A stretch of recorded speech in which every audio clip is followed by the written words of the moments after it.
সবাই কেমন আছেন? আমি ক্লাসটা শুরু হওয়ার আগে বললি, আমাদের কম্পিউটার এবং ইনফরমেশন টেকনোলজি পার্ট, এই কম্পিউটার পার্টটা দুই ভাগে বিভক্ত। একটা হচ্ছে কম্পিউটার আইসিটি, একটা হচ্ছে কম্পিউটার, আর একটা হচ্ছে ইনফরমেশন। ঠিক আছে, কম্পিউটার এবং ইনফরমেশন দুইটা থেকে ইকুয়ালি মার্ক আসে প্রায়। সো এই দুইটা ভাগ আমাদের টোটাল হচ্ছে 4টা ক্লাস লাগবে। 4টে ক্লাসেই নেওয়া কষ্ট, তারপরে 4টে ক্লাসে মোটামুটি কমপ্লিট করা যাবে। তো এই ইনফরমেশন টেকনোলজিটা যে আমরা যেহেতু রুটিনে আছি, ইনফরমেশন টেকনোলজি দিয়ে আমরা শুরু করতে যাচ্ছি। তো আজকে তার ফার্স্ট ক্লাসটা নিয়ে নিব। একটু ধৈর্য ধরে নিবেন। প্রথম দিকে মনে হবে যে বাকওয়াস ক্লাস হচ্ছে, এই জিনিসগুলো একদম ইজি। বাট এই নির্মলেন্দু গুণ না শামসুর রহমানের একটা কবিতা আছে না, যত উপরে যায় তত মধু, যত গভীরে যায় তত বিষ। আছে না, পড়ছিলেন না আপনারা প্রিলিতে? তো এই ইনফরমেশন টেকনোলজিটা হচ্ছে এরকম, প্রথম দিকে খুব সদারে ধুর, এতে একদম ইজি, আবার পড়া লাগে নাকি ভুং ভাং সবকিছু, কিন্তু যত ভিতরে যাবেন তত বোঝার জিনিস আছে, টেকনিক্যাল জিনিস আছে, খুব সূক্ষ্ম সূক্ষ্ম পার্থক্য আছে। সো ভালোভাবে পড়তে হবে। শুরু করলাম। ও, শুরু করার আগে আমি একটা জিনিস বলে নেই। আমি এইখানে যে কোশ্চেন গুলো পড়াবো, মানে যে কোশ্চেন গুলো নিয়ে আলোচনা করব, এগুলো তো বারবার পরীক্ষায় আসছে ঠিকই, দুই একটা পরীক্ষায় আসেনি এমন কোশ্চেন নিয়েও আলোচনা করব। বাট বাকি যেগুলো আছে ওইগুলো আমি আর আলোচনা করতেছি না, এই কারণে কারণ ওইগুলো আপনারা এক দুইবার রিডিং দিলেই এমনি পেরে যাবেন। খামাখা ওইগুলো পড়ায় সময় নষ্ট করার মতন সময় আপনাদের মনে হয় নাই, যে খুব বোর লাগবে ক্লাসটা। সো যে জিনিসগুলো টেকনিক্যাল, যে জিনিসগুলো বোঝানোর দরকার বা আমি মনে করি বোঝানো লাগবে, সেগুলো আমি এখানে আলোচনা করে যাব। এবং অন্যান্য জিনিসগুলো আপনারা যখন পুরো সিলেবাসটা পড়তে যাবেন, নিজেরা পড়তে গেলে দেখবেন এমনি বুঝতেছেন, কোনো সমস্যা হবে না। তারপরেও যদি কোনো প্রবলেম থাকে জানাইন, একটা রিভিশন ক্লাস নিয়ে আমরা মোটামুটি শেষ করে দেব। তো এইটা হচ্ছে আমার পড়ানোর টেকনিক। বাট আশা করি 99.99% ক্ষেত্রেই যে কোশ্চেন গুলো নিয়ে আলোচনা করব না, সেই কোশ্চেন গুলো আপনারা এমনি এক দুইবার রিডিং দিলে পেরে যাবেন। তো লেটস স্টার্ট। যে মেন কথা, উপাত্ত এবং তথ্য অর্থাৎ ডেটা এবং ইনফরমেশন শব্দ দুটির সংজ্ঞা লিখতে হবে, খুবই ইম্পর্টেন্ট। এক ডেটা হচ্ছে র মেটেরিয়াল, আর ইনফরমেশন হচ্ছে তার থেকে আমাদের আউটপুট, যে প্রোডাক্টটা আমরা পাই। একটা হচ্ছে ডেটা, আমরা আগে বলতাম ডাটা, কিন্তু এর উচ্চারণটা হচ্ছে ডেটা।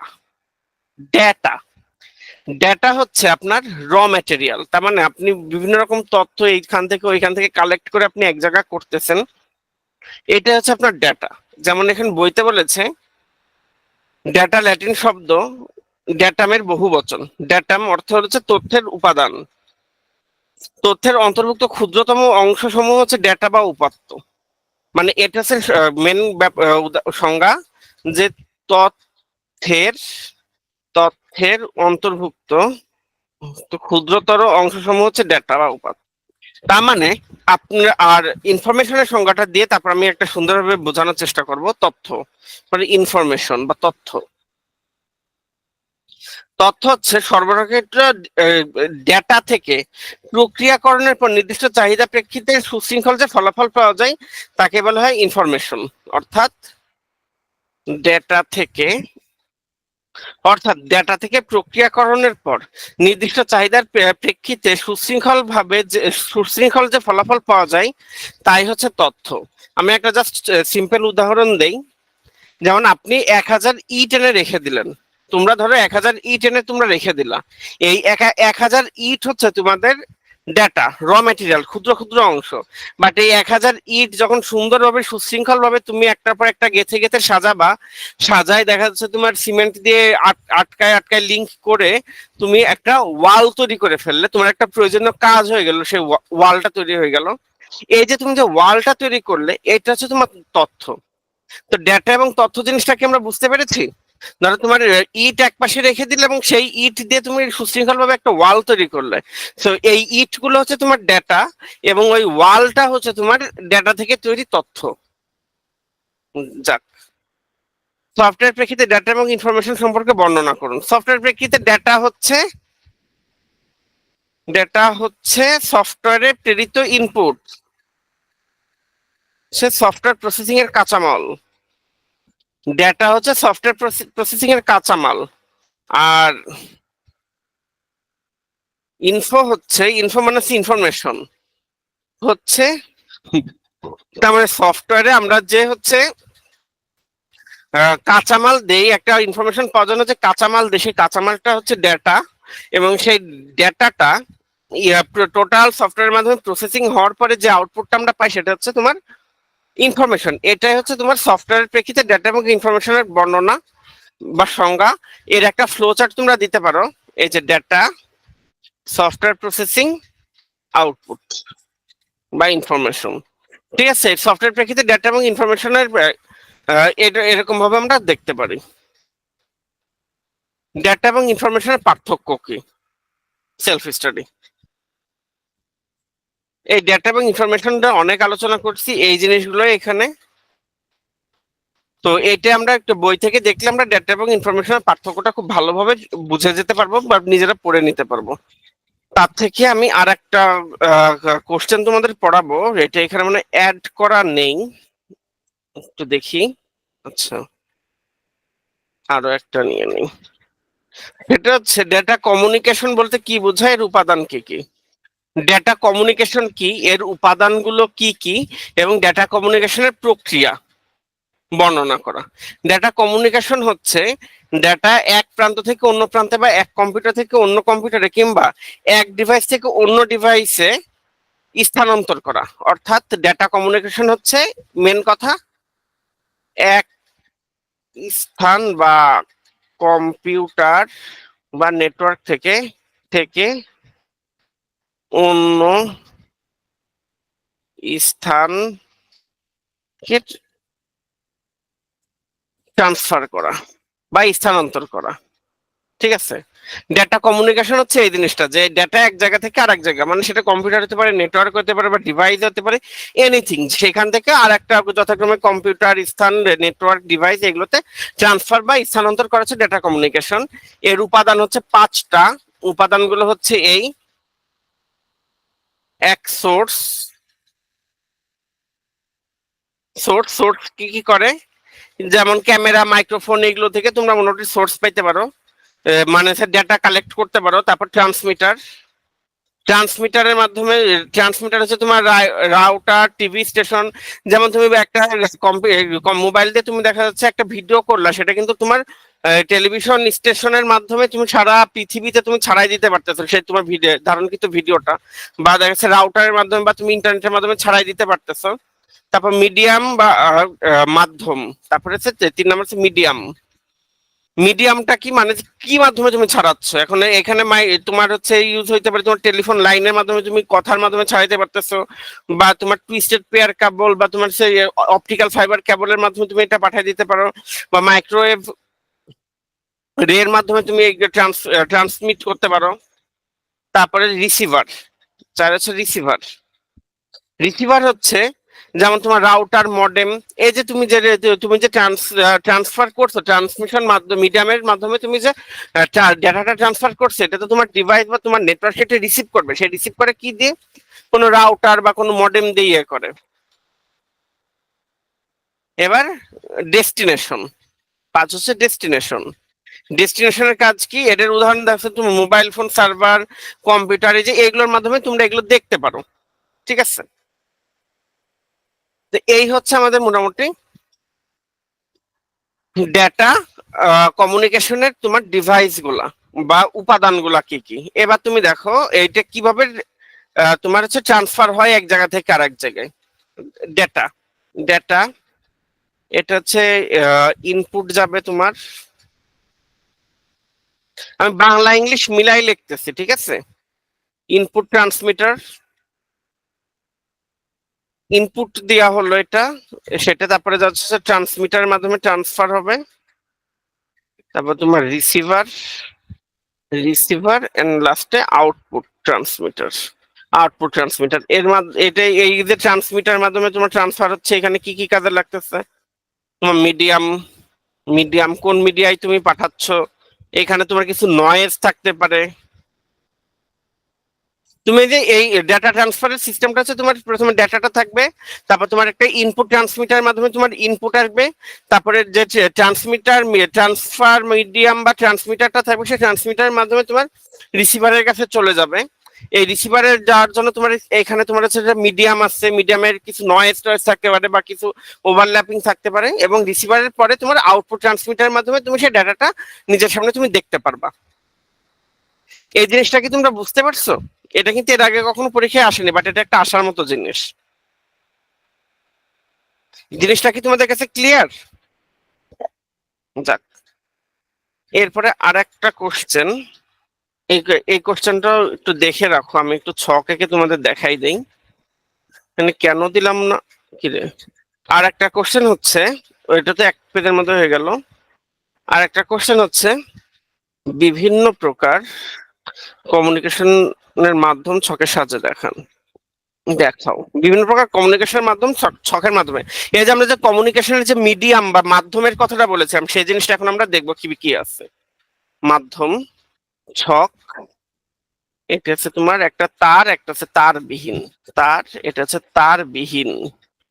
তারবিহীন। তার মাধ্যম কি কি আছে? একটা টেলিফোন কেবল, আর একটা আছে twisted pair cable. Twisted pair cable. 3 নম্বরে বলা যায় কোএক্সিয়াল কেবল। কেবল আর একটা হচ্ছে অপটিক্যাল ফাইবার কেবল। আর তারবিহীন মাধ্যম আছে তোমাদের 3 রকম। তারবিহীন মাধ্যম হচ্ছে 3 রকম। একটা হচ্ছে রেডিও তরঙ্গ, রেডিও ওয়েভ, ইংলিশে লিখে দিচ্ছি, মাইক্রোওয়েভ। আর একটা হচ্ছে ইনফ্রারেড।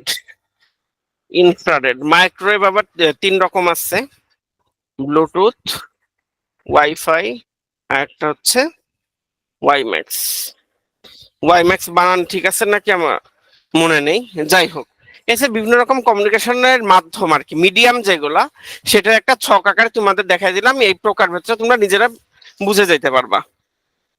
ঠিক আছে, এরপরের প্রশ্নটা আমরা দেখতে পারি,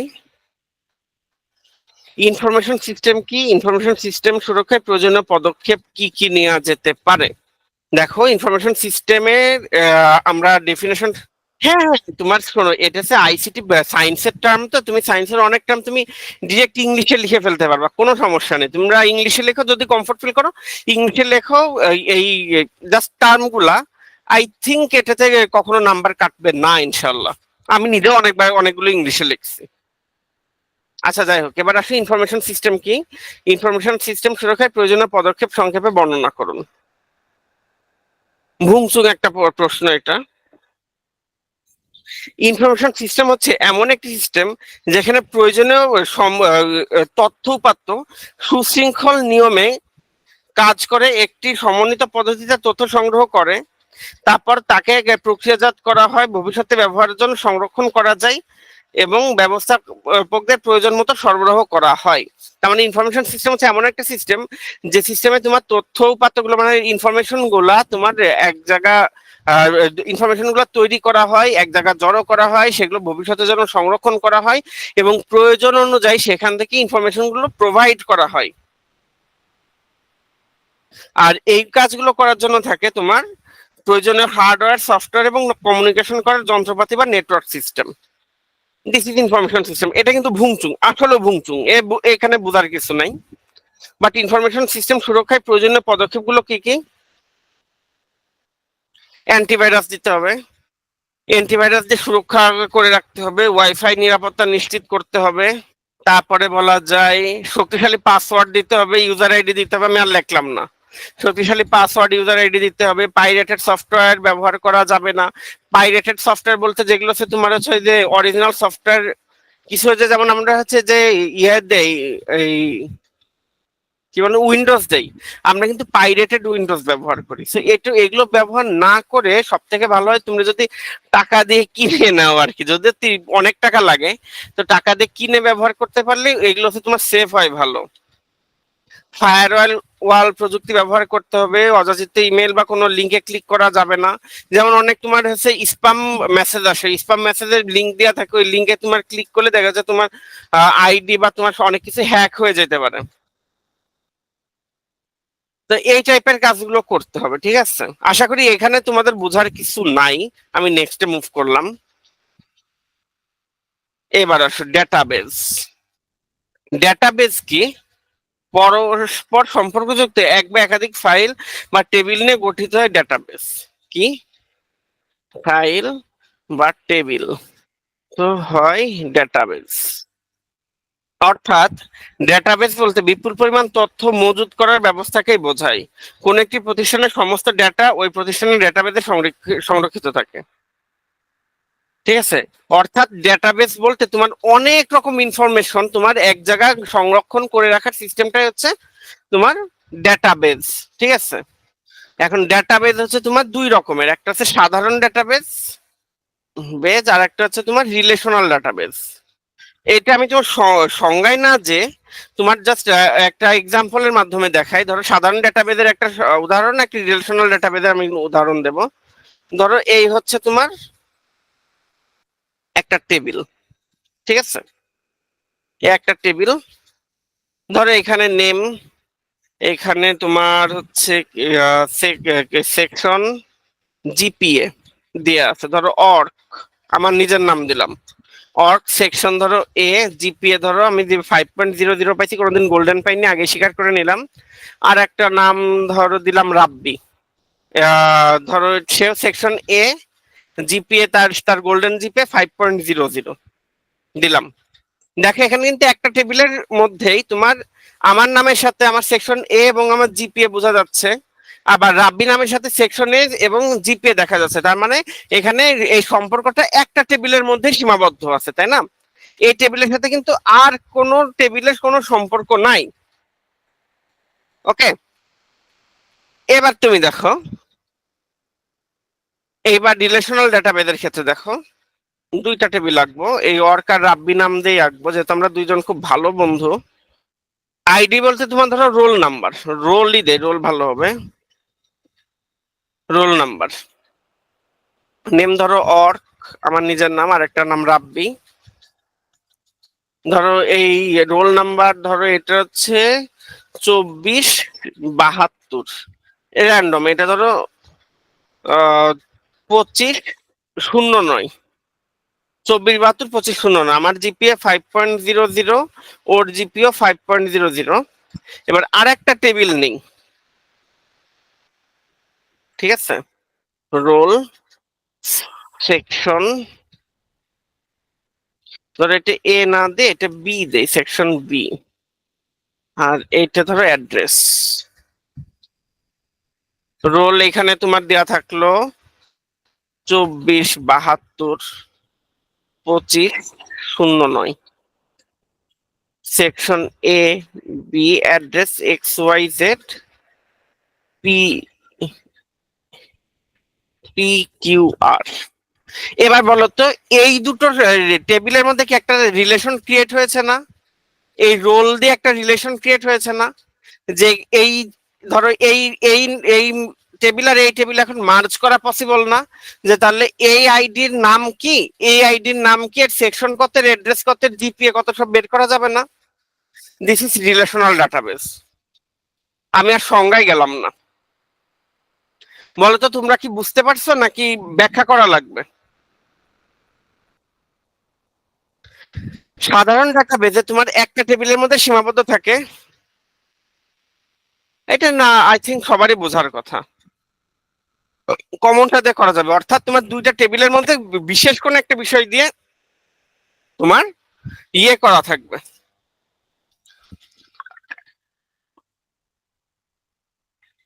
দুই বা ততোধিক টেবিলের মধ্যে তোমার এরকম লিংক করা যাবে এগুলা দিয়ে। এটা হচ্ছে তোমার রিলেশনাল ডেটাবেস।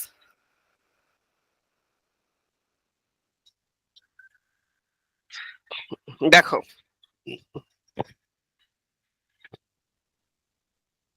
এইখানে আসছে এই ডেটাবেজের বিভিন্ন উপাদান, তোমরা একটা পড়ে নিবা, এটা একটু ইম্পর্টেন্ট আছে, ইজি জিনিস, এজন্য আমি আর তোমাদের পড়ালাম না, এটা একটু পড়ে নিবা। রিলেশনাল ডেটাবেজের প্রাইমারি কি এবং ফরেন কি এর ভূমিকা উদাহরণ সহ সংক্ষেপে ব্যাখ্যা করুন।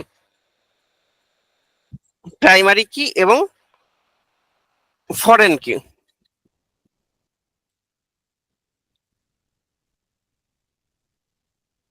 ওই টেবিল দুটো আমি আবার নেই।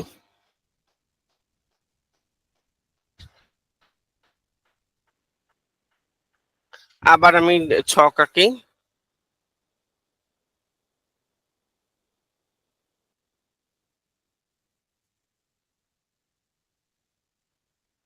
রোল।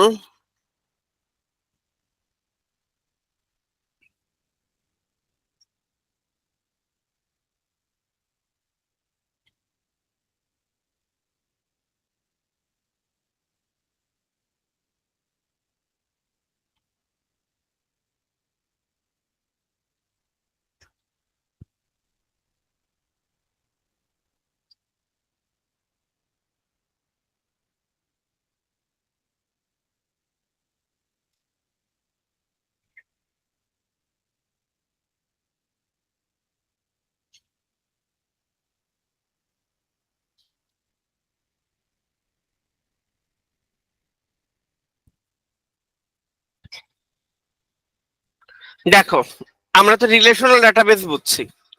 প্রাইমারি কি হচ্ছে, যে কোনো ডাটাবেজের ডেটা টেবিলগুলোর প্রতিটি রো এর একটি ইউনিক কোড নাম্বার থাকে, যা সেই রো এর পরিচিতি বহন করে এবং অন্য টেবিলের সাথে রিলেশন তৈরিতে সহায়তা করে। এই ইউনিট কি, এই যে যে তোমার ইউনিট কি, এই ইউনিট কি বা নম্বরগুলোকে প্রাইমারি কি বলে। দেখো, এই টেবিলের এই একটা প্রত্যেকটা রোতে এই একটা ইউনিট কি আছে। এই ইউনিট কি কিন্তু এখানেও মিল, এটা কিন্তু আর একটা টেবিলের সাথে সম্পর্ক তৈরি করছে। এটা ধরো টেবিল এ, এটা টেবিল বি। এ টেবিলের সাথে, এ টেবিলের এই ইউনিট কিটা বি টেবিলের সাথে কিন্তু রিলেশন তৈরি করেছে, অর্থাৎ এ টেবিলের ক্ষেত্রে এই ইউনিট কিটা হচ্ছে তার প্রাইমারি কি। ঠিক আছে। এবার ফরেন কি জিনিসটা কি দেখো, যদি একটি টেবিলের প্রাইমারি কি অন্য একটি টেবিলের সাধারণ কি হিসেবে ব্যবহৃত হয়, একটা টেবিলের প্রাইমারি কি অন্য টেবিলের সাধারণ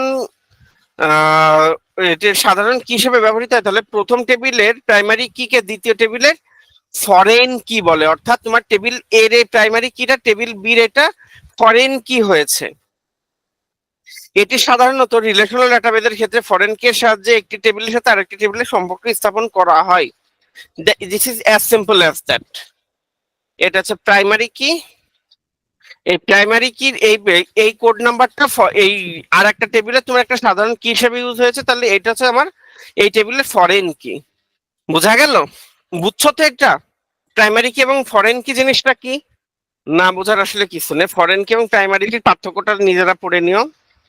ডেটাবেস ম্যানেজমেন্ট সিস্টেম বলতে কি বোঝায়, এর শ্রেণীবিন্যাস করুন। আসার মতো কোশ্চেন এর আগেও বেশ কয়েকবার এসেছে।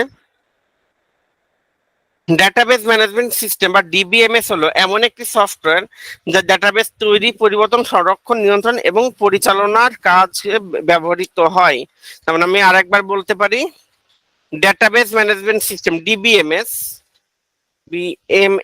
is such kind of software যা ডেটাবেস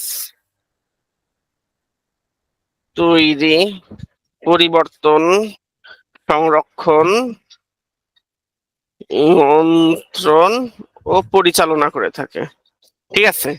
ডেটাবেস ম্যানেজমেন্ট সিস্টেম এমন একটি সফটওয়্যার যা ডাটাবেস তৈরি, পরিবর্তন, সংরক্ষণ, নিয়ন্ত্রণ ও পরিচালনা করে থাকে। দিস ইজ এইটাই। উদাহরণ, তোমার উদাহরণ দেখে নিও, MySQL, Microsoft Access, SQL server, FileMaker, Oracle, অনেক রকম আছে, দেখে নিন। এখন ডাটাবেস মূলত চার প্রকার। চার প্রকার কি কি? চার প্রকার ডাটাবেস, একটা হচ্ছে তোমার relational database, relational database management system DBMS। ঠিক আছে। Relational database. দুই নাম্বার বলতে পারো অবজেক্ট ওরিয়েন্টেড। তিন আমাদের হচ্ছে হাইরার্কিক্যাল। এবং চার নেভারদারলেস নেটওয়ার্ক ডাটাবেস, DBMS। এখন রিলেশনাল ডাটাবেস কি? এটা আমরা অলরেডি পড়েছি। কোন একটি নির্দিষ্ট ফিল্ডের উপর ভিত্তি করে দুই বা ততোধিক টেবিলের মধ্যে সম্পর্ক স্থাপন করে, সেটা হচ্ছে রিলেশনাল ডাটাবেস। আমরা পড়েছি। অবজেক্ট ওরিয়েন্টেড ডাটাবেস কি? ডেটা সমূহ অবজেক্ট আকারে উপস্থাপন করা হয়, এটি হচ্ছে অবজেক্ট ওরিয়েন্টেড প্রোগ্রামিং এবং রিলেশনাল ডাটাবেসের মিলিত রূপ। ঠিক আছে, এটা হচ্ছে অবজেক্ট ওরিয়েন্টেড প্রোগ্রামিং এবং রিলেশনাল ডাটাবেসের একটা সমন্বিত রূপ। হায়ারার্কিক্যাল ডাটাবেস কি? এখানে ডাটা সমূহ ওয়ান টু মেনি রিলেশনশিপে থাকে, দেখতে ট্রি এর মতো হয়। এখানে ওয়ান টু মেনি রিলেশন থাকে, তার মানে একটার সাথে অনেকগুলো রিলেশনশিপ থাকতে পারে, একটা ডেটার সাথে অনেকগুলো ডেটার রিলেশনশিপ থাকতে পারে। এটা দেখতে অনেকটা ট্রির মতো দেখা যায়। আর একটা হচ্ছে নেটওয়ার্ক ডাটাবেস। এখানে ডাটা সমূহের মধ্যে one to many relationship, one to one relationship থাকে, তার মানে দুইটার কম্বিনেশন, সেটা হচ্ছে নেটওয়ার্ক ডাটাবেস। যেটা দেখতে অনেকটা গ্রাফের মতন এবং তুলনামূলক বেশ জটিল, এটা হচ্ছে তোমার নেটওয়ার্ক ডাটাবেস। তো এই জাস্ট একবার করে দেখলে এগুলো পেরে যাবা, কিন্তু এটা কিন্তু আসার মতো কোশ্চেন, ঠিক আছে? বেশ অনেকবার আসে না, এই কোশ্চেনটা এনি টাইম চলে আসতে পারে, পড়ে ফেলতে হবে। তো ডাটাবেস ম্যানেজমেন্ট সিস্টেম বলতে কি বোঝানো হয়, ডিবিএমএস এর শ্রেণীবিন্যাস আমরা করে ফেললাম। দেখো আর একটা ইম্পর্টেন্ট জিনিস, ই আর ডায়াগ্রাম। ই আর ডায়াগ্রাম কি? এটাতে তোমার হচ্ছে entity relationship diagram, ship diagram. আচ্ছা, এটা আমি একটু আগে উদাহরণ দিয়ে তোমাদের বুঝাই, ঠিক আছে? ধরো আমি একটা মানুষ, ঠিক আছে? আমি একটা মানুষ, ওকে? আমার বাড়ি আছে, ধরো একটা এ, একটা ছেলে, ধরো ছেলে, তার বাড়ি অ্যাড্রেস আছে, একটা অ্যাড্রেস আছে, তার বাবার নাম আছে, তার মার নাম আছে, তিনটা সম্পর্ক আছে, তাই না? তিনটা, ধরো এটা হচ্ছে অ্যাড্রেস, অ্যাড্রেস, এটা ফাদার, এটা মাদার। ধরো এইখানে ধরো আর একটা পার্সন, ধরো কিউ, ঠিক আছে? এটা ধরো মেয়ে, এটা একটা মেল, এটা ছেলে, এটা মেয়ে। এরও একটা বাড়ি আছে, বাবা আছে, মা আছে, এবং ভাই বোন অনেক কিছু থাকতে পারে, আমারও ভাই বোন অনেক কিছু থাকতে পারে। এই দুটো একটা আলাদা আলাদা দুটো অ্যাট্রিবিউট না, বা আলাদা আলাদা দুটো ক্যারেক্টার না, তাই না? বলো কিনা, এই দুটো একটা আলাদা আলাদা দুটো ক্যারেক্টার না? এখন এদের এদের মধ্যে যদি বিয়ে হয়, এদের মধ্যে যদি বিয়ে হয়, এবার বলো তো এই দুইটা পরিবারের মধ্যে, এই দুইজনের সম্পর্কের মাধ্যমে এই দুইটা পরিবারের মধ্যে সম্পর্কের সৃষ্টি হয়েছে না? বলো, এদের মধ্যে বিয়ে হলে এই দুইটা পরিবারের মধ্যে সম্পর্ক সৃষ্টি হয়েছে না? This is entity relationship diagram. অর্থাৎ এনটিটি রিলেশনশিপ মডেল অ্যাট্রিবিউটের সাথে এনটিটি সেট এবং এনটিটি সেটের সাথে রিলেশনশিপ সেটের সম্পর্ক প্রকাশ করার জন্য যে ডায়াগ্রাম ব্যবহার করা হয় তাকে ইআর ডায়াগ্রাম বলে। এত কঠিন কিছু না ভাই, দুইটা আলাদা আলাদা ক্যারেক্টারের মধ্যে যে সম্পর্ক থাকে, সেই সম্পর্কটা আমার যে ডায়াগ্রামের মাধ্যমে দেখানো হয় সেটা আমাদের এনটিটি রিলেশনশিপ ডায়াগ্রাম। এই যে তোমাদের একটা জিনিস বুঝাই দিলাম, এই যে তোমাদের জিনিসটা যখন আমি বুঝাই দিলাম, এই বুঝাই দেওয়ার পরে বলো তো, এখন যে কঠিন সংজ্ঞায় হোক নিজেরা পড়ে ফেল, বুঝে যেতে পারবো না যে ইয়ার ডায়াগ্রামটা কি জিনিস? এবার আমরা বইয়ের মতন করে একটু বোঝানোর চেষ্টা করি। এবার বইয়ের মতো করে আমি বোঝানোর চেষ্টা করি। ধরো এই একটা entity, student, student, student ID, student name, এবং মনে করো এখানে স্টুডেন্ট অ্যাড্রেস, অ্যাড্রেস।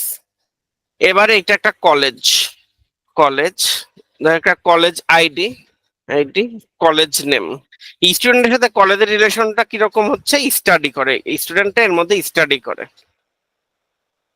অবশ্যই রিলেশনশিপটা এরকম একটা রম্বসের মধ্যে দেখাইতে হবে।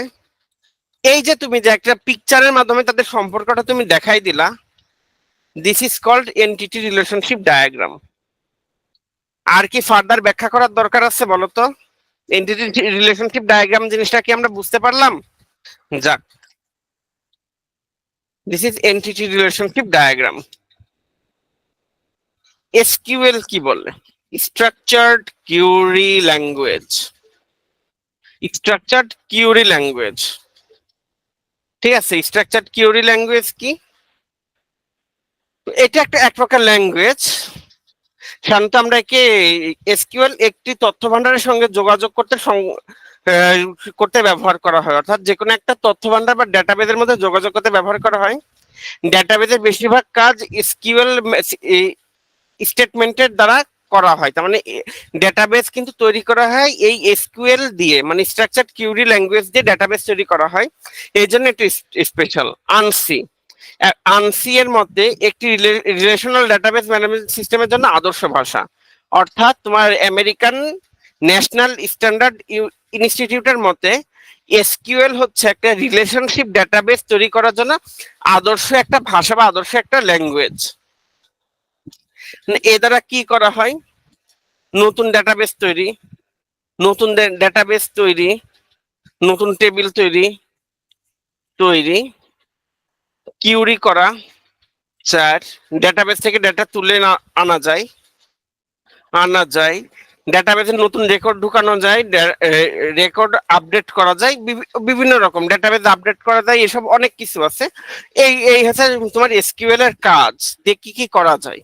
আর এসকিউএল হচ্ছে একটা ল্যাঙ্গুয়েজ যেটা তোমার ডেটাবেস তৈরি করতে ব্যবহার করা হয়, এবং এটা সারা পৃথিবীব্যাপী সর্বজন স্বীকৃত একটা ডেটাবেস তৈরি করা language. This is SQL.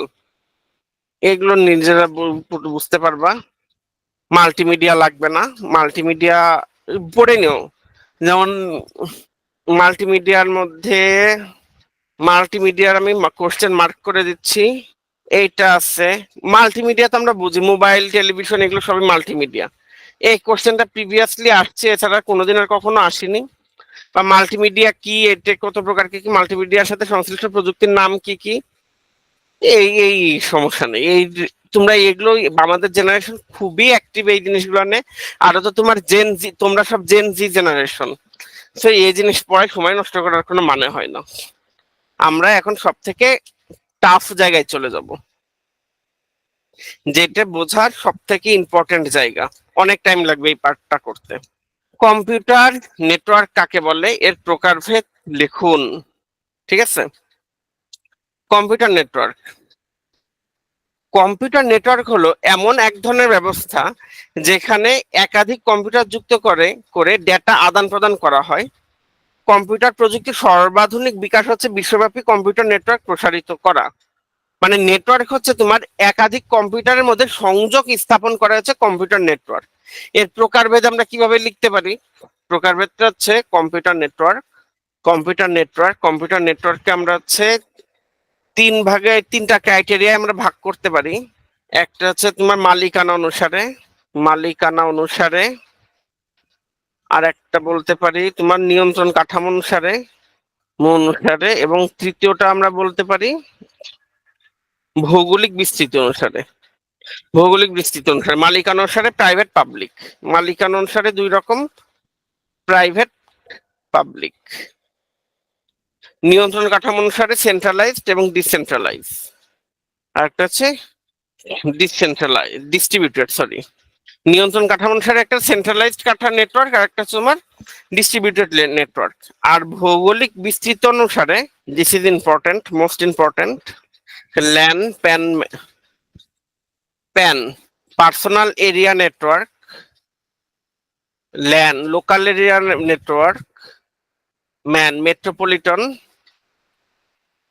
Metropolitan area network, আর একটা তোমার ওয়াইড, এটা হচ্ছে তোমার হচ্ছে ওয়াইড এরিয়া নেটওয়ার্ক ওয়ান। এই ল্যানের মধ্যে আছে তোমার client server peer to peer, client server network, peer to peer network, আর last and never the least hybrid network. তাহলে আমরা কম্পিউটার নেটওয়ার্ক কাকে বললে প্রকারভেদটা তো বুঝলাম, ক্লিয়ার তো? এটা বুঝছি তো এর ভাগগুলো? ওকে, বড় question. Pan personal area network হচ্ছে, এটি সাধারণত 10 মিটারের মধ্যে সীমাবদ্ধ কোনো ব্যক্তির বিভিন্ন ডিভাইসের মধ্যে তথ্য আদান প্রদান করার উদ্দেশ্যে এই নেটওয়ার্ক তৈরি হয়। অর্থাৎ ধরো আমি কম্পিউটার নিয়ে বসে আছি, এখানে আমার প্রিন্টার আছে, এইখানে আমার ধরো যে ইয়ারফোন আছে, আমার কিবোর্ড আছে, মাউস আছে, বা দেখা যাচ্ছে আমি এই যে তোমার এয়ারবাড ইউজ করে আমরা ব্লুটুথের মাধ্যমে গান শুনি বা কথা বলি, এই যে তোমার যে নিজস্ব জিনিসের মধ্যে যে নেটওয়ার্ক সিস্টেমটা আমরা গড়ে তুলেছি, এটা হচ্ছে পার্সোনাল এরিয়া নেটওয়ার্ক। এর সর্বোচ্চ বিস্তৃতি 10 মিটার, সর্বোচ্চ বিস্তৃতি 10 মিটার। এর বৈশিষ্ট্য কি কি? পার্সোনাল কম্পিউটার ডিভাইসের মধ্যে যোগাযোগের জন্য ব্যবহার করা হয়, খরচ তুলনামূলক কম, দ্রুত ডেটা আদান প্রদান করা যায়, এ ধরনের নেটওয়ার্ক যে কোনো জায়গায় তৈরি করা যায়। প্যানের ব্যাপ্তি সাধারণত 10 মিটারের মধ্যে সীমাবদ্ধ থাকে। ওয়্যারলেস নেটওয়ার্ক প্রযুক্তি দ্বারা একটি ওয়্যারলেস পার্সোনাল এরিয়া নেটওয়ার্ক তৈরি করা সম্ভব। নিজে পড়লেই বুঝতে পারতেছো যে ওয়্যারলেস নেটওয়ার্ক প্রযুক্তি দ্বারা একটি পার্সোনাল এরিয়া নেটওয়ার্ক তৈরি করা সম্ভব। এর অসুবিধা হচ্ছে ট্রান্সমিশন গতি কম, নেটওয়ার্ক ডিভাইস ব্যয়বহুল। ঠিক আছে, এর বৈশিষ্ট্যগুলো পড়লেই হচ্ছে তোমার। এটা হচ্ছে প্যান, এরপরে আসছে তোমার ল্যান। এর দেখো এর কি ফিচার গুলো হচ্ছে কি কি? পার্সোনাল কম্পিউটার ডিভাইস, সে লাগে এটা, ব্যাপ্তি 10 মিটার সর্বোচ্চ, যে কোনো জায়গায় তৈরি করা যায়, তৈরি করা যায় আর কি। এবং তোমার ওয়্যারলেস প্রযুক্তির মাধ্যমেও এই এরিয়া তৈরি করা যায়। এরপরে দেখো তোমার ল্যান, লোকাল এরিয়া নেটওয়ার্ক। এগুলোর আমরা বিস্তারিত এখন বলতে বলতে যাব, সবই বইতে আছে কিন্তু একটু বুঝাই দেওয়া লাগে। এতে সাধারণত অল্প দূরত্ব বা 1 কিলোমিটারের মধ্যে বেশ কিছু কম্পিউটার বা পেরিফেরাল ডিভাইস, মানে কম্পিউটারের সাথে রিলেটেড যে ডিভাইস গুলো থাকে সেগুলোর মধ্যে যে নেটওয়ার্ক স্থাপন করে সেটা হচ্ছে লোকাল এরিয়া নেটওয়ার্ক। উদাহরণস্বরূপ তোমার দেখা যাচ্ছে বিভিন্ন স্কুল, কলেজ, বিশ্ববিদ্যালয় বা বড় বড় অফিসের নিজস্ব কম্পিউটার নেটওয়ার্ক হচ্ছে তোমার লোকাল এরিয়া নেটওয়ার্ক। যেমন তোমরা দেখবা যে ইউনিভার্সিটিতে পড়েছো বা কেউ যদি অফিসে চাকরি করে থাকো, দেখবা অফিসের কম্পিউটার গুলোর মধ্যে একরকম ইন্টার কানেক্টিভিটি আছে, দ্রুত ফাইল ট্রান্সফার করা যায় কম্পিউটারের সাথে। এই অফিসের যে কোনো কম্পিউটারের সাথে তোমার ব্যাংকে বিশেষ করে দেখা যায় যে তোমার ইয়াগুলো কানেক্টেড থাকে, প্রিন্টার গুলো কানেক্টেড থাকে, বিভিন্ন অন্যান্য ফটোকপি মেশিন গুলো তোমার কানেক্টেড থাকে। এই যে তোমার একটা অফিসের মধ্যে বা একটা যে কোনো স্কুল বা ইউনিভার্সিটির মধ্যে তোমার যে একটা ইন্টার কানেক্টিভিটি থাকে কম্পিউটার টু কম্পিউটার বা computer to others peripheral device, মানে অন্যান্য যেসব কম্পিউটারের কম্পোনেন্ট আছে, ব্যবহার্য কম্পোনেন্ট, এই এদের মধ্যে যে ইন্টার কানেক্টিভিটি থাকে সেটা হচ্ছে লোকাল এরিয়া নেটওয়ার্ক। এর বৈশিষ্ট্য হচ্ছে তোমার সীমিত দূরত্বের কার্যক্রম সীমাবদ্ধ। তো সীমিত দূরত্ব শ্রেণী সংযোগের মাধ্যমে কম্পিউটার যুক্ত হয়, মানে শ্রেণী সংযোগ ব্যবহার করা হয়। এর সর্বোচ্চ ক্যাপাসিটি 1 কিলোমিটার। এর ডেটা স্থানান্তরের হার সাধারণত 10 MBPS থেকে 100 MBPS, 1000 MBPS পর্যন্ত হয়।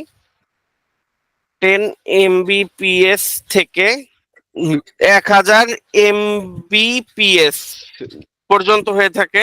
ব্যবহার করা সহজ এবং এই কম্পিউটারে এই নেটওয়ার্কে তার এবং তারবিহীন যে কোনো প্রকার সংযোগই ব্যবহার করা যায়। যে প্যান ল্যান, এই দুইটা গেল। এই দুইটা নিয়ে কি কারো কোনো কোশ্চেন আছে প্যান এবং ল্যান নিয়ে? বুঝতে পারছো তো? আমি একে একে যাই। প্যান এবং ল্যান ক্লিয়ার? আচ্ছা, এবার তোমার হচ্ছে ম্যান।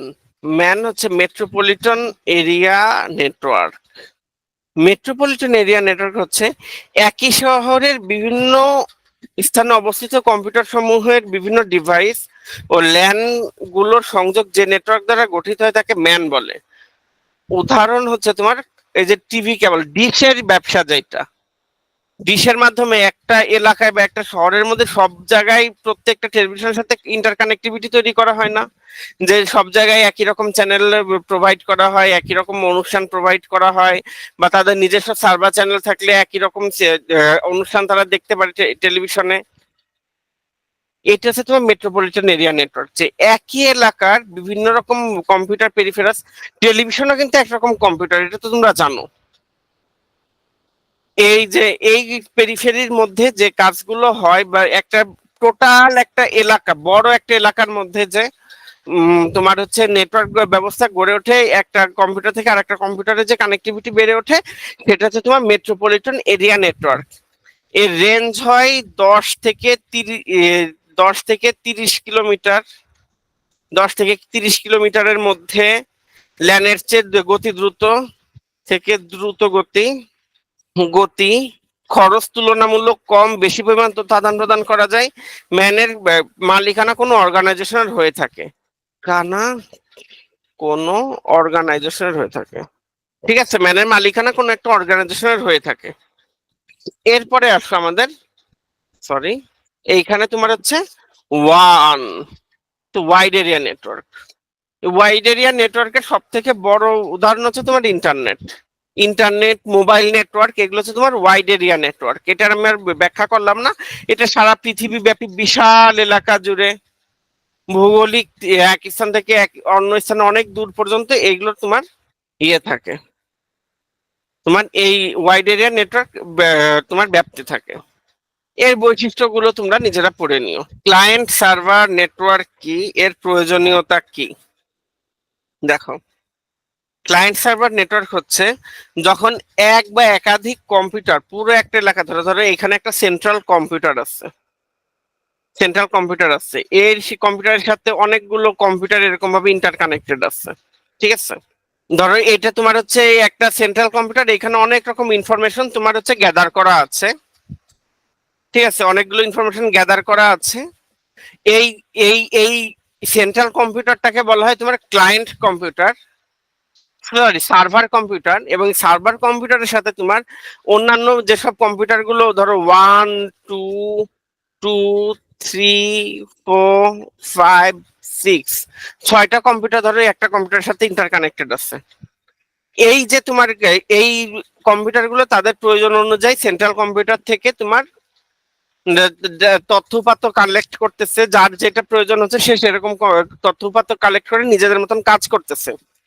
এই যে তোমার একটা সার্ভার, এই সার্ভার নেটওয়ার্ক থেকে অন্যান্য নেটওয়ার্ক কম্পিউটার যে তোমার হচ্ছে তথ্যগুলোর আদান প্রদান করতেছে, এই নেটওয়ার্কটাকেই বলা হয় তোমার ক্লায়েন্ট সার্ভার নেটওয়ার্ক।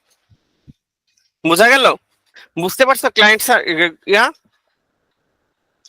কেন্দ্রীয়ভাবে ডেটা সংরক্ষণ করা, সংরক্ষিত ডেটা নিরাপত্তা নিশ্চিত করা, বিভিন্ন অ্যাপ্লিকেশনের ব্যবহার এবং সহজে নেটওয়ার্ক পরিচালনা করার জন্য একটি উপযুক্ত নেটওয়ার্ক সিস্টেম হলো ক্লায়েন্ট সার্ভার নেটওয়ার্ক। এই নেটওয়ার্কে একটি কম্পিউটারের রিসোর্স থাকে, আর নেটওয়ার্কের অন্যান্য কম্পিউটার সেসব রিসোর্স ব্যবহার করে।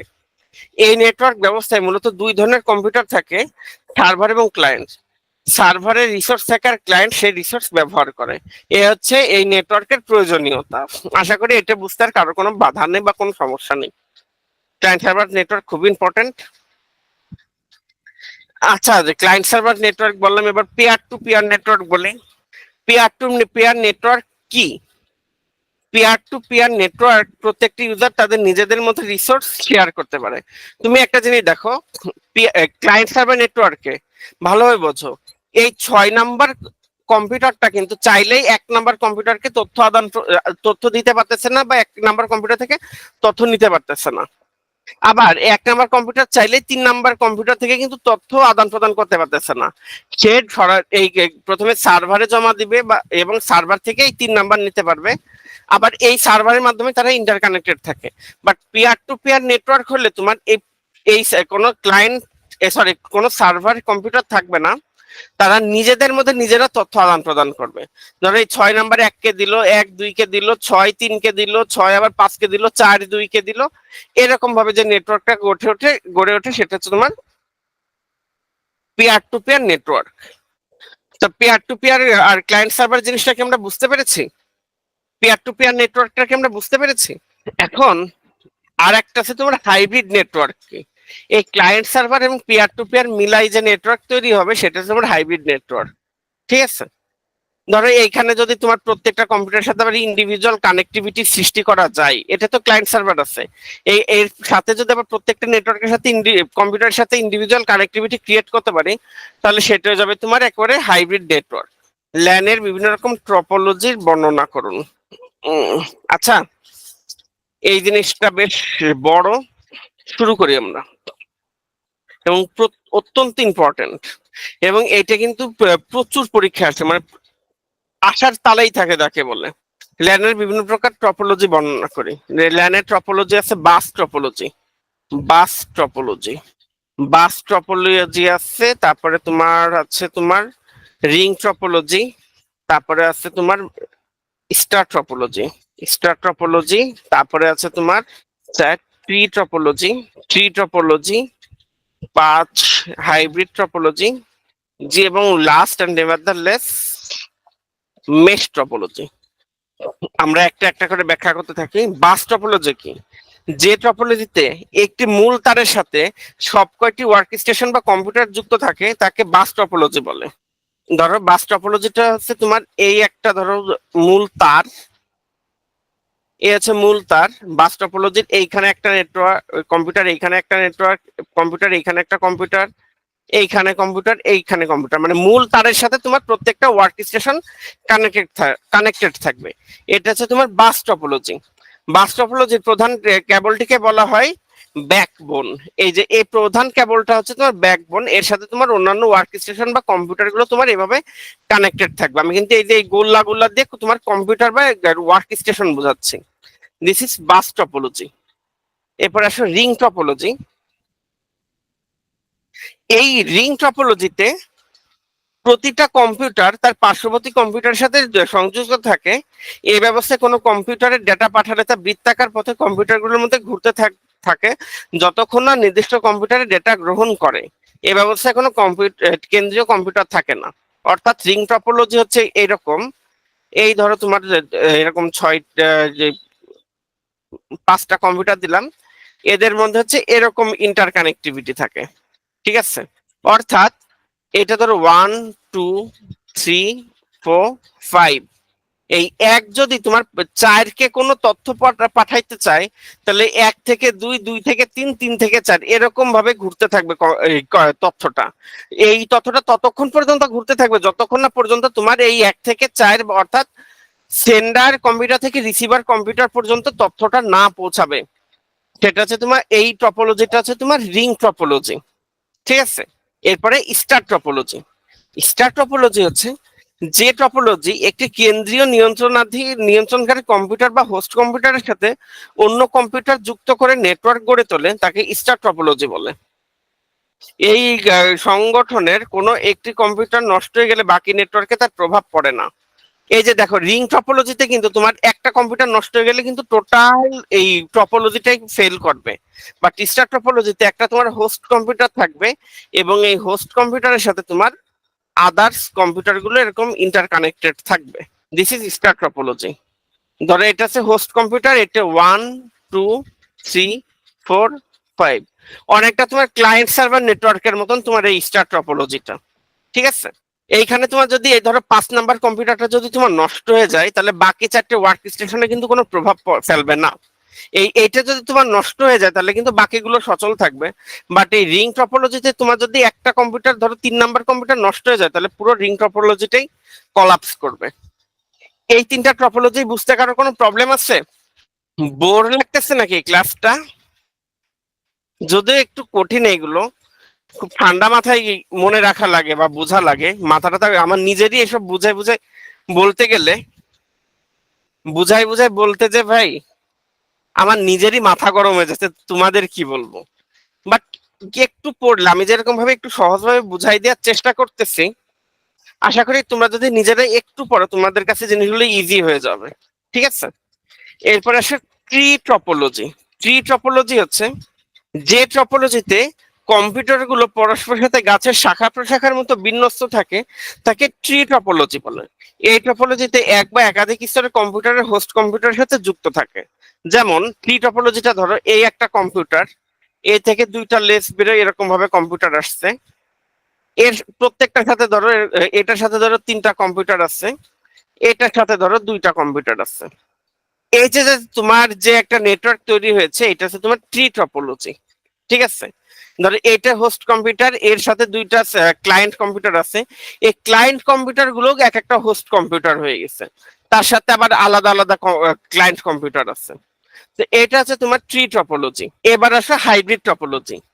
এই যে এতক্ষণ যে 4টা টপোলজি নিয়ে আলোচনা করলাম, এই 4টা টপোলজির কম্বিনেশন হচ্ছে তোমার হাইব্রিড টপোলজি। যেমন এই ধরো বাস টপোলজি, আমরা তো বাস টপোলজি পড়ছি। এর সাথে ধরো এরকম ধরো 3টা কম্পিউটার এরকম ভাবে আছে। এই 3টা কম্পিউটারের সাথে আবার এই কম্পিউটারের সাথে দেখা যাচ্ছে তোমার আবার 4টে কম্পিউটার যুক্ত। এটা ধরো এটি স্টার টপোলজি হলো। এর সাথে ধরো তোমার আবার এরকম অশেলে তোমার রিং টপোলজি যুক্ত, ঠিক আছে। এর সাথে ধরো আবার তোমার হচ্ছে ট্রি টপোলজি যুক্ত। এই হচ্ছে তোমার হাইব্রিড টপোলজি। আর মেশ টপোলজি হচ্ছে আর একটা ম্যাসাকার টপোলজি, ঠিক আছে। লাইক দিস, এই ধরো একটা হোস্ট কম্পিউটার, চিত্র আঁকলে তোমরা বুঝে যাবা। মানে প্রত্যেকটার সাথে অতিরিক্ত সংযোগ থাকবে। একটা কম্পিউটার, একটা কম্পিউটার, একটা কম্পিউটার, একটা কম্পিউটার, একটা কম্পিউটার। এটা তোমার হোস্ট কম্পিউটার, এগুলো হচ্ছে তোমার সব ক্লায়েন্ট কম্পিউটার। এদের নিজেদের মধ্যে আবার সম্পর্ক ক্রিয়েট করো। এ আবার সম্পর্ক করবে এর সাথে, এ সম্পর্ক করবে এর সাথে, এ আবার করবে এর সাথে, এ করবে এর সাথে, এরকম ম্যাসাকার একটা টপোলজি আছে তোমার মেশ টপোলজি, ঠিক আছে। অর্থাৎ এর সংজ্ঞাটা এরকম ভাবে বলা হয়েছে, যদি কোনো নেটওয়ার্কে ডিভাইস বা পিসি সময়ের মধ্যে অতিরিক্ত সংযোগ থাকে তাহলে তাকে বলা হয় মেশ টপোলজি। মূলত মেশ টপোলজির সব ডিভাইসের মধ্যে কানেকশন থাকে, দিস ইজ মেশ টপোলজি। এই টপোলজির কাহিনীটা কি বোঝা গেল? বুঝতে পারছি নাকি আর একবার একটু ব্যাখ্যা করে আসবো জিনিসগুলা, বলো তো। লাস্ট কঠিন জিনিসে আমরা যাব, এইটাই লাস্ট কঠিন জিনিস, এরপরে একটা। আচ্ছা, এই কঠিন জিনিসে যাওয়ার আগে তোমাদের একটু কম্পিউটার নেটওয়ার্কের রাউটারের কাজটা একটু বুঝাই আসবো।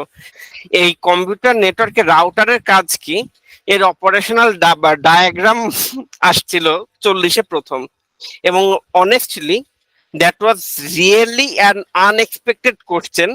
এটা মোটামুটি 90% স্টুডেন্টই পারতো না, ঠিক আছে। এই রাউটারের এই কোশ্চেনটা খুবই আনকমন একটা কোশ্চেন, যারা এমনও আছে তোমার computer engineering honours masters complete করে এসেও এই কোশ্চেনের আনসার তারা পারে না।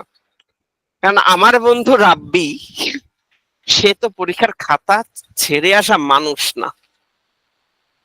এখন ব্লক ডায়াগ্রাম আঁকতে হবে, কি করবে, ফাঁকা তো রাখা যাবে না খাতা। সে এই আঁকলো, দেখো। আমি কিন্তু 40-এর কথা বলতেছি, 40 বিসিএস এর কথা বলতেছি। 41-এ তো আমরা সবাই মোটামুটি এই জিনিসটা সম্বন্ধে জানছি, 41 থেকে। পিসি, এই পাশে ধরো আর একটা মোবাইল, অ্যান্ড্রয়েড ফোন, বিভিন্ন অ্যান্ড্রয়েড ফোন টোন। এরকম ভাবে সে মোটামুটি ব্লক ডায়াগ্রাম এঁকে দিয়ে আসলো যে টিপি লিঙ্ক থেকে আমরা কানেকশন নিয়ে এই কম্পিউটার, মোবাইল, রাউটার সবকিছু আমরা চালাই। কিছুই জানতো না, কিন্তু পরীক্ষার খাতা ফাঁকা রেখে আসেনি। দিস ইজ রাউটারের তোমাদের রাব্বিকে নিয়ে বলা একটা মজার গল্প। ওর ছোটবেলা থেকে অভ্যাস, কখনো আনকমন কোশ্চেন আসলো কোনোদিন চোখেও দেখিনি, কিন্তু সে ফাঁকা রেখে আসে না খাতা। তো এটাকে তোমাদের গল্পটা বলার আর একটা রিজন আছে। ধরো আমি তোমাদের যেরকম ভাবে পড়াচ্ছি, আমি নিশ্চিত ইনশাল্লাহ এখান থেকে তোমরা 90% পরীক্ষায় মিনিমাম 90% কমন পেয়ে যাবা, ঠিক আছে। ইনশাল্লাহ 90% কমন পেয়ে যাবা। বাকি 10%-এর জন্য অলওয়েজ প্রিপেয়ার্ড থাকবা, যে জীবনে এমন কিছু আসবে যা কোনোদিন চোখেও দেখোনি। অনেস্টলি স্পিকিং, জীবনে অনেক কিছু আসবে, পরীক্ষায় অনেক কিছু আসে যা কোনোদিন তোমরা চোখেও দেখোনি। বাট তাই বলে কি খাতা ফাঁকা রেখে আসবো? না, যা মন চাই লিখে দিয়ে আসবা, যা মনে আসে তুমি লিখে দিয়ে আসবা। সাদা খাতা রেখে আসবা না কখনো পরীক্ষার খাতায়। ওই যা মন চাই লিখে দিয়ে আসলো তার একটা ভ্যালু অ্যাড আছে খাতায়, ঠিক আছে। নিজের কাছে কনফিডেন্স থাকবে, নাম্বার পাই না পাই নিজের কাছে কনফিডেন্স থাকবে, আমি ফাঁকা রেখে আসিনি খাতা। ভুল হোক সঠিক হোক সেটা পরের বিষয়, লিখে আসবো। তো যাই হোক, আমি নিশ্চিত 40-এর যে খাতা দেখছে, ওর এই খাতাটা, এই রাউটারের ব্লক ডায়াগ্রাম দেখে সেই ভদ্রলোক মিনিমাম 2 মিনিট ধরে হাসছে, ভাই এ কোন জায়গার কে। ঠিক আছে, তোমাদের একটু মজা দিলাম, এবার আমরা লেখাপড়ায় ফিরে যাই। রাউটার, গেটওয়ে, সুইচ, হাব, এর সাথে আরো কিছু আমরা পড়তে পড়তে আসবো। রাউটার, রাউটার কি দেখো। আচ্ছা, আমি না লিখে আমি একটু বলে যাই, কি বলো, লিখতে গেলে সময় বেশি নষ্ট হয়ে যাবে। এখানে সুইচ হাবের সাথে তোমার রিপিটার আছে, ব্রিজ আছে, অনেক কিছু আছে, আমি একটু মুখে মুখে বলে যাই। যদি কোনোটা বুঝতে প্রবলেম হয় তুমি আমাকে কোশ্চেন করে বা বললো, আমি আবার এটি রিপিট রিপিট করাবো, সমস্যা নেই।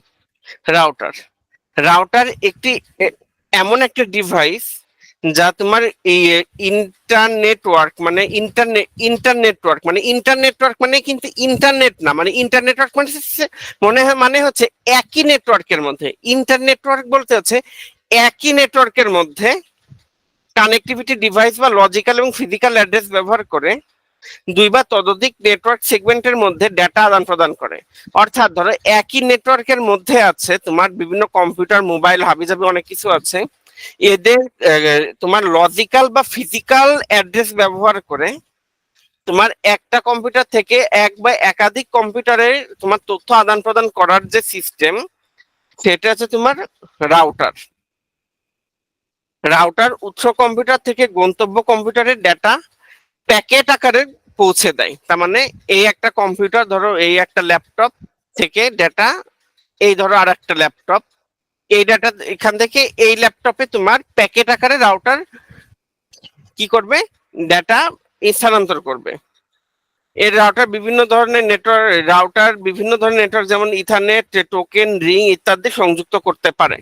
যাক, এ হচ্ছে আমাদের রাউটার। রাউটার কি তোমার একই তোমার হচ্ছে কানেক্টিং, একই নেটওয়ার্কের মধ্যে তোমার বিভিন্ন ডিভাইসের, একই নেটওয়ার্কের অন্তর্গত বিভিন্ন ডিভাইসের মধ্যে তোমার তথ্য আদান প্রদানের কাজ করে থাকে রাউটার হলো রাউটার। এরপর আসলো গেটওয়ে। গেটওয়ে কি, গেটওয়ে হচ্ছে তোমার একই নেটওয়ার্কের মধ্যে না, গেটওয়ে হচ্ছে তোমার আলাদা আলাদা নেটওয়ার্ককে তারা সংযুক্ত করতে পারে। গেটওয়ে একটি নেটওয়ার্ককে আরেকটি নেটওয়ার্কের সাথে সংযুক্ত করে। এটি একটি নেটওয়ার্ক কানেক্টিভিটি ডিভাইস যা বিভিন্ন কমিউনিকেশন প্রোটোকল ট্রান্সলেট করে, অর্থাৎ এক প্রোটোকলকে আর এক ধরনের প্রোটোকলের সাথে সংযুক্ত করে। এটুকু মনে রাখো, গেটওয়ে হচ্ছে এমন একটি ডিভাইস যা একটা নেটওয়ার্কের সাথে আর একটা নেটওয়ার্ক সংযুক্ত করে, অর্থাৎ একটি প্রোটোকল ট্রান্সলেট, একটি প্রোটোকলকে অন্য এক ধরনের প্রোটোকলের সাথে সংযুক্ত করতে পারে, সেটা হচ্ছে তোমার গেটওয়ে। এবার আসো switch. What is switch? Switch একটি বহু পোর্ট বিশিষ্ট নেটওয়ার্ক ডিভাইস যার মাধ্যমে নেটওয়ার্কের মধ্যে সার্ভার, ওয়ার্কস্টেশন এবং বিভিন্ন পেরিফেরাল ডিভাইস সমূহ সংযুক্ত থাকে। সুইচের মাধ্যমে প্রেরক কম্পিউটার থেকে সিগন্যাল নির্দিষ্ট প্রাপক কম্পিউটারে প্রেরণ করা যায়। যেমন তোমার এই দেখো, সুইচের মাধ্যমে এইটুকু মনে রাখো, দেখো সুইচ একটি বহু পোর্ট বিশিষ্ট নেটওয়ার্ক ডিভাইস যার মাধ্যমে নেটওয়ার্কের মধ্যে সার্ভার, ওয়ার্কস্টেশন এবং বিভিন্ন পেরিফেরাল ডিভাইস সমূহ সংযুক্ত থাকে। ঠিক আছে, সুইচের মাধ্যমে প্রেরক কম্পিউটার থেকে সিগন্যাল নির্দিষ্ট প্রাপক কম্পিউটারে প্রেরণ করা যায়। যেমন তোমার ধরো একটা এই সুইচের মাধ্যমে ধরো একটা জায়গায় তোমার ধরো একটা ওয়ার্ক স্টেশন হচ্ছে তোমার কম্পিউটার, কম্পিউটারের সাথে তোমার এই যে তোমার সেই কি ইউএসবি কেবলের যে হাব আছে, ওই পোর্টের এই সুইচের মধ্যে তোমার কি কি দেওয়া যাচ্ছে, তোমার মাল্টিমিডিয়া প্রজেক্টরের জিনিস দেওয়া যাচ্ছে, তোমার প্রিন্টার দেওয়া যাচ্ছে, তোমার স্ক্যানার দিচ্ছ, তুমি ধরো ফটোকপি মেশিন দিচ্ছ, এরকম কতগুলো ডিভাইস তুমি কানেক্ট করতেছো। এই যে যে কানেক্টিভ ডিভাইস গুলো তুমি একটা সুইচের মাধ্যমে কানেক্ট করতেছো, এইটাকে তোমার সুইচ বলা হয়। হাব, হাব হলো নেটওয়ার্কের ডিভাইস সমূহের জন্য একটি সাধারণ কানেকশন পয়েন্ট। ল্যানের সেগমেন্ট গুলো কানেক্ট করার জন্য সাধারণভাবে হাব ব্যবহার করা হয়। হাবের মধ্যে অনেকগুলো পোর্ট থাকে। ডাটা প্যাকেট একটি পোর্টে আসলে এটি অন্য পোর্টে কপি হয়, যাতে ল্যানের সব সেগমেন্ট সব প্যাকেট সমূহ দেখতে পারে। স্টার টপোলজির ক্ষেত্রে হাব হচ্ছে কেন্দ্রীয় নিয়ন্ত্রণকারী ডিভাইস। হাবের দাম তুলনামূলক কম। আচ্ছা, এসব ভুংচুং না, হাবের সংজ্ঞাটা এরকম ভাবে তোমরা মনে রাখো, হাব হলো নেটওয়ার্ক ডিভাইস সমূহের জন্য একটি সাধারণ কানেকশন পয়েন্ট। ঠিক আছে, হাব হলো নেটওয়ার্ক ডিভাইস সমূহের জন্য একটি সাধারণ কানেকশন পয়েন্ট। বোঝা গেল? তারপরে আরো ভুংভাং লেখালেখি আছে। তাহলে রাউটার গেল, হাব, এরপরে এক্সট্রা জিনিস আছে রিপিটার। রিপিটার আর এটা হচ্ছে ব্রিজ। রিপিটার জিনিসটা তোমরা দেখো। আচ্ছা, এই পর্যন্ত কি বোঝা গেছে? রাউটার, গেটওয়ে, সুইচ, হাব, এই কয়টা কি বুঝছো তোমরা, নাকি কোনোটার একবার একটু বলা লাগবে? ওকে, রিপিটার হচ্ছে ধরো এই একটা কম্পিউটার, এই ধরো আর একটা কম্পিউটার, এই কম্পিউটার থেকে এই কম্পিউটারে আমি তথ্য পাঠাচ্ছি, এটা তো তোমার একটা পাথ, তাই না? এই পাথ দিয়ে আমি তথ্য পাঠাচ্ছি, এই পাথে পাঠাতে গেলে তো আমি এইখান থেকে সিগন্যাল আকারে তথ্যগুলো পাঠাবো, তাই না? সিগন্যাল আকারে এই কম্পিউটার এ থেকে কম্পিউটার বি তে আমি তথ্য পাঠাবো না সিগন্যাল আকারে? সেই কথাটা বলো, এটুক কি বুঝছো নাকি সেটা বলো। সিগন্যাল আকারে পাঠাবো, এটুক কি বুঝছো? এ কম্পিউটার থেকে তথ্য বি কম্পিউটারে সিগন্যাল আকারে পাঠাবো। এখন এই সিগন্যাল ধরো পাঠাতে পাঠাতে যে এই পজিশনে এসে দুর্বল হয়ে গেছে, এই যে দুর্বল হয়ে যাওয়ার এই পয়েন্টটাতে একটা কোন একটা ডিভাইস এই সিগন্যালটাকে আবার শক্তিশালী বানায় প্রেরণ করবে। এই যে যে ডিভাইসটা এই দুর্বল সিগন্যাল দুর্বল হয়ে গেলে তাকে আবার শক্তিশালী সিগন্যাল হিসেবে তৈরি করে প্রেরণ করে তোমার সে রিসিভারের কম্পিউটারে, এই ডিভাইসটাকে বলা হয় রিপিটার। অর্থাৎ সংজ্ঞা হিসেবে বলা যায় ডেটা সিগন্যাল নেটওয়ার্ক মিডিয়ার মধ্য দিয়ে প্রবাহের সময় নির্দিষ্ট দূরত্ব অতিক্রম করার পর এন্টিনিউয়েশনের কারণে আস্তে আস্তে দুর্বল হয়ে পড়ে, অর্থাৎ সিগন্যালটা দুর্বল হয়ে পড়ে। তখন এই সিগন্যালকে অ্যাম্পলিফাই বা শক্তিশালী করে গন্তব্যে পৌঁছাতে হয়। মাঝামাঝি অবস্থানে এই কাজটি যে ডিভাইস করে থাকে তাকে রিপিটার বলে। এই হচ্ছে আমাদের রিপিটার। আর ব্রিজ, ব্রিজ হচ্ছে তোমার একাধিক নেটওয়ার্কের যুক্ত করে একটি বৃহৎ নেটওয়ার্ক গঠনের ক্ষেত্রে ব্যবহৃত বিশেষ ধরনের ডিভাইসকে ব্রিজ বলে। শেষ। এর কার্যপদ্ধতি অনেকটা তোমার ইসের মতো, কি বলে জানো, আর হচ্ছে তোমার হাবের মতন আর কি, হাব বা সুইচের মতো। তবে হাব বা সুইচে একই নেটওয়ার্কে বিভিন্ন নোডকে যুক্ত করে, অপরদিকে ব্রিজ একাধিক ছোট ছোট নেটওয়ার্ককে যুক্ত করে একটি বৃহৎ নেটওয়ার্ক তৈরি করে। তাহলে ব্রিজ আর হাবের মধ্যে পার্থক্যটা বুঝলাম। হাব হচ্ছে আমাদের একই নেটওয়ার্কের মধ্যে বিভিন্ন ডিভাইসকে কানেক্টেড করে, আর ব্রিজ হচ্ছে তোমার একাধিক ক্ষুদ্র ক্ষুদ্র নেটওয়ার্ককে এক জায়গা করে বড় একটা নেটওয়ার্ক চ্যানেল তৈরি করে। তো রিপিটার আর ব্রিজ জিনিসটা কি বোঝা গেল? কোনো সমস্যা এই পর্যন্ত? ওকে। এরপরে কোশ্চেনটা হচ্ছে তোমার কম্পিউটার নেটওয়ার্কের রাউটারের কাজ কি। রাউটার হলো এমন একটি নেটওয়ার্ক ডিভাইস যা কম্পিউটার নেটওয়ার্কে ডেটা প্যাকেট ফরওয়ার্ড করে। তার মানে কম্পিউটার নেটওয়ার্কে যে ডেটা প্যাকেট থাকে সেই ডেটা প্যাকেট ফরওয়ার্ড করে রাউটার, ঠিক আছে? রাউটার ইন্টারনেট ট্রাফিক নির্দেশক ফাংশন সঞ্চালক। ইন্টারনেটের মাধ্যমে প্রেরিত ডেটা এবং একটি ওয়েব পেজ বা ইমেইল ডেটা প্যাকেট আকারে প্রেরণ করে। তার মানে ইন্টারনেটের মাধ্যমে প্রেরিত ডেটা, যেমন একটি ওয়েব পেজ বা ইমেইল ডেটা প্যাকেট আকারে প্রেরণ করে থাকে। একটি প্যাকেট সাধারণত একটি রাউটার থেকে অন্য রাউটারে এমন নেটওয়ার্কগুলির মাধ্যমে ফরওয়ার্ড করা হয় যা একটি ইন্টারনেটওয়ার্ক তৈরি গঠন করে, যেমন ইন্টারনেট, যতক্ষণ না পর্যন্ত এটি তার গন্তব্য নোডে না পৌঁছায়। যেমন এই ফ্লোটা আমরা এরকম দিতে পারি, এই ধরো ডেটা ঢুকলো, এটা হচ্ছে ডেটা গ্রহণ। এই রাউটার ডেটা গ্রহণ করলো, তারপরে সে ট্রান্সফার করলো কোথায়, প্রক্রিয়াকরণ করলো, তা প্রক্রিয়া করে তারপর গন্তব্য নির্ধারণ করলো, তারপরে সে প্রেরণ করলো, এবং এই ডেটা চলতে থাকলো। এখন বিষয় হচ্ছে কি, ধরো আমি বাংলাদেশ থেকে একটা ইমেল আমেরিকায় পাঠাচ্ছি, এই পথটা অনেক বড় না বলতো? এই পথটা অনেক বড় না? এইখানে কি মনে করো তোমার একটা নেটওয়ার্কের মাধ্যমে তুমি সেই বাংলাদেশ থেকে আমেরিকায় ইমেইল পাঠাইতে পারবা? পারবা না। এইখানে অনেকগুলো এরকম রাউটার কাজ করে করে তোমার এই ইমেইলটা পাঠাই দিবে।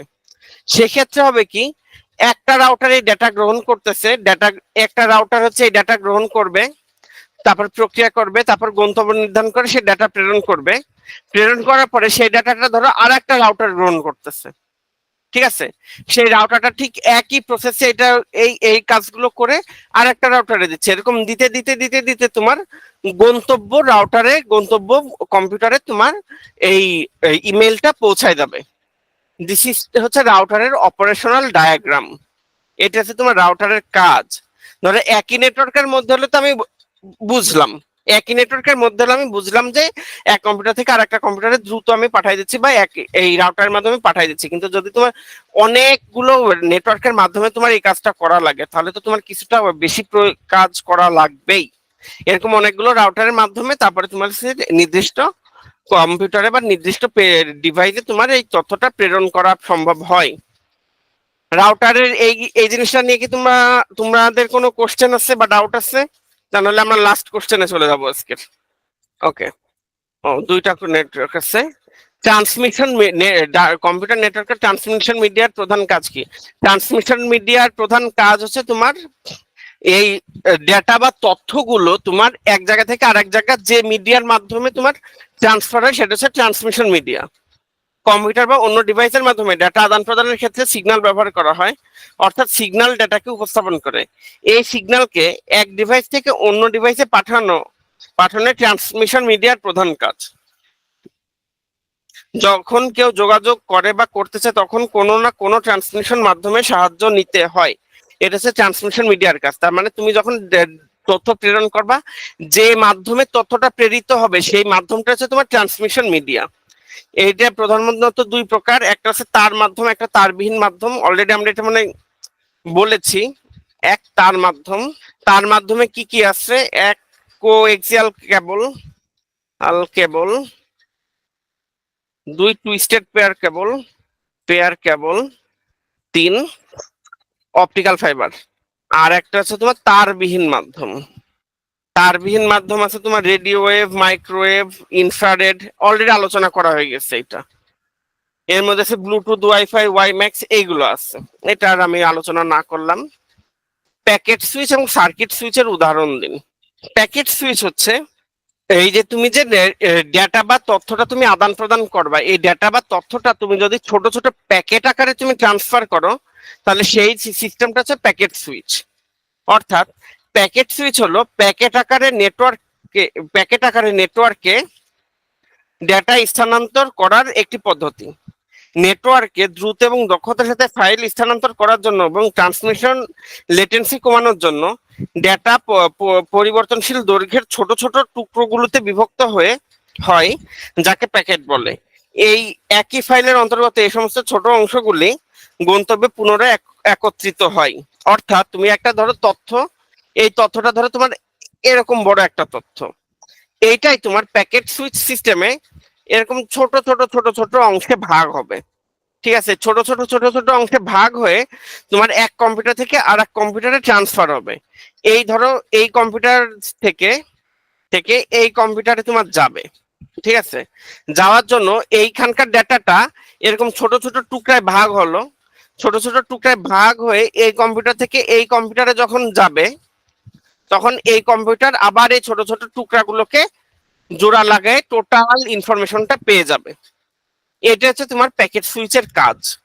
এর উত্তম উদাহরণ হচ্ছে তোমার ইন্টারনেটে তুমি কোনো তথ্য আদান প্রদান করলে কিন্তু এটা সবসময় প্যাকেট সুইচ আকারে ট্রান্সফার হয়। আর একটা হচ্ছে সার্কিট সুইচ। এইখানে তোমার একটা ডিভাইস থেকে আর একটা ডিভাইসে তোমার ডেডিকেটেড কোনো একটা কানেকশন লাগানো থাকে, ফলে ওই কানেক্টিং ওয়্যার বা তোমার ওই কানেকশনের মাধ্যমে তোমার সরাসরি তোমার এক ডিভাইস থেকে আর এক ডিভাইসে তথ্য চলে যায়। এর সব থেকে ভালো উদাহরণ হচ্ছে তোমার টেলিফোন লাইন। সবসময় টেলিফোন লাইন কিন্তু একটা তারের মাধ্যমে সংযুক্ত থাকে, এটা তোমার একটা সার্কিট সুইচের একটা ভালো উদাহরণ। এই প্যাকেট সুইচ সার্কিট সুইচকে আমরা বুঝতে পেরেছি। যদি কঠিন লাগে আমাকে কিন্তু বলতে পারো, আমরা কিন্তু তাহলে আবার আলোচনা করতে পারি জিনিসটা নিয়ে। সবাই বুঝছি প্যাকেট সুইচ এবং সার্কিট সুইচ? তাহলে আজকের মতন ক্লাস শেষ। এনি কোশ্চেন না থাকলে সবাইকে গুড নাইট দিয়ে দিব। ওকে, গুড নাইট, থ্যাংক ইউ।